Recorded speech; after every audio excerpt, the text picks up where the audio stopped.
Hello friends, today's my topic is ओज। आज हम देखेंगे ओज की परिभाषा। यत् शरीर रस स्नेह प्राणो यत प्रतिष्ठा, या स्थान हृदय के अकॉर्डिंग है, अर्थात शरीर के रस का जो स्नेहन भाग होता है और जहाँ पर प्राण का प्रतिष्ठान होता है उसे ओज कहते हैं। ठीक है। ओज जो होती है शरीर को धारण तो करती है, किंतु यह धातु धातु की तरह उसे पोषण नहीं प्राप्त करती है। और हमारे शरीर में धातुएं कौन होते हैं? रस, रक्त, मांस, मेद, अस्थि, मज्जा, शुक्र, 7 धातुएं होती हैं। और जैसे कि इसमें होता है कि जो धातुएं होती हैं सभी धातुओं को इसके परम तेज यानी जो श्रेष्ठ जो उत्कृष्टता होती है उससे ओज की उत्पत्ति होती है। ठीक है। अब इसका second definition according to Sushruta, रसादीना सुक्रांत नाम धातु यक्त परम तेजस्ततो खलवो तेजस्तदेव बलम उच्यते। यानी कि जो रसादीना सुक्रांत धातु जो शुक्र धातु है उससे ही ओज की उत्पत्ति हुई है। अब देखते हैं हम लोग भाव प्रकाश के अकॉर्डिंग। ठीक है। भाव प्रकाश ने क्या बोला था?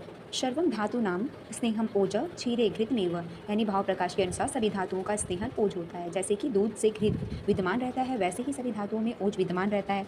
और धातुओं को उत्कृष्ट तेज जो होता है वो ओज कहलाता है। ठीक है। अब शाडंगर के अनुसार ओज को शुक्र की उपधातु कहते हैं। ठीक है। अष्टांग हृदय के अनुसार ओज को धातु का परम तेज भी कहते हैं और ओज को शुक्र धातु का मल भी कहते हैं। अब चरक के अकॉर्डिंग देखते हैं, इसमें प्राकृतिक श्लेष्म को भी ओज कहते हैं। और सुश्रुत के अकॉर्डिंग देखते हैं, ओज को सभी धातुओं का सार कहते हैं। सुश्रुत के अकॉर्डिंग, किसके अकॉर्डिंग? सुश्रुत के अकॉर्डिंग। अब हेमाद्री के अनुसार जैसे कि धातुओं जो 7 धातुएं हैं उसके तेज से ओज की स्थिति मानी जाती है। ठीक है। जैसे रस के सार में ओज की स्थिति मानी गई है। ठीक है। और जीव शोणित में श्लेष्मा में ओज की स्थिति मानी गई है। अब देखो यहाँ पर सार है, सबके बारे में लिखा गया है कौन कौन किसके अकॉर्डिंग है। ठीक है। वेरी मोस्ट इंपॉर्टेंट है। तो चरक ने बताया है प्राकृतिक श्लेष्मा, और चक्रपाणी ने सभी धातुओं का सार, सुश्रुत ने भी सेम यही बताया। दलहन ने रस शोणित रक्त ऊष्मा को बताया है। ठीक है। अब वाग्भट ने शुक्र सार और शरीर रस का स्नेहन बताया है। वाग्भट ने बताया है शुक्र का मल, धातुओं का परम तेज। शाडंगर ने बताया है शुक्र की उपधातु। ठीक है। भाव प्रकाश ने सभी धातुओं का स्नेहन उत्कृष्ट तेज यानी जो सभी धातुओं की प्रबल तेज होती है उसको बताया है। और हेमाद्रि ने धातु तेज, रस का सार और जीवशोण ने श्लेष्मा बताया है। ठीक है। अब हम देखेंगे ओज के पर्याय। ओज के पर्याय कौन कौन से हैं? ओज को भिन्न 2 नामों से जाना जाता है। श्लेष्मा, प्राकृतिक श्लेष्मा, बल, दीप्त, प्राणायाति, व्याधि चमत्व। व्याधि चमत्व मीन्स होता है किसी भी व्याधि को मीन्स ठीक करना, इसलिए इसका नाम व्याधि चमत्व पड़ा। अब हम देखते हैं इसकी उत्पत्ति। उत्पत्ति में है चरक के अकॉर्डिंग बताते हैं। प्रथम जायते ओजः शरीरे शरीर अस्मिन शरीराणाम, यानी अर्थात मनुष्य में गर्भोत्पत्ति के समय सर्वप्रथम ओज की उत्पत्ति होती है। अब हम देखते हैं सुश्रुत के अकॉर्डिंग। ये श्लोका हमने एक जगह और पढ़ा था परिभाषा में, तो सेम श्लोका हम लोग लिख सकते हैं। जैसे यहाँ पर फिर देखते हैं, रसादीना शुक्रांतम धातु नाम यज्ञ परम तेजस्ततो खलवोज स्तदेव बलम उच्यते। स्वशास्त्र सिद्धांता मतलब आचार्य सुश्रुत के अनुसार रस को शुक्र पर्यंत धातुओं की उत्कृष्ट यानी प्रबलता, तेज या सार भाग को ओज कहते हैं। आयुर्वेद शास्त्र के अनुसार वही बल है। ठीक है।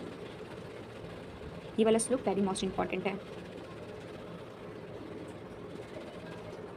अब हम देखते हैं इसके स्वरूप, ओज के स्वरूप। ओज के स्वरूप का चरक के अकॉर्डिंग देखते हैं। प्रथम जायते ओज शरीर अश्मिन शरीराम सर्पीय वर्ण मधुरस्य लाजगंधा प्रजायते, अर्थात यह ओज घृत के वर्ण का होता है, मधु के समान रस वाला होता है और जैसे लाजा एक फूल होता है उसकी गंध जैसा होता है। ठीक है। ऐसा स्वरूप ओज का होता है। ठीक है। अब देखते हैं हम लोग ओज के 10 गुण।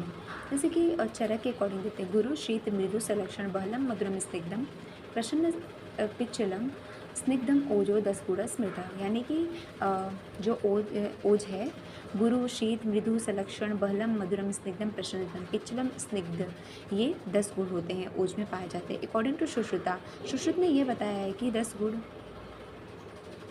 सुश्रुत ने ओज को शुल्क वर्ण का तथा चरक को रक्त भिष्यम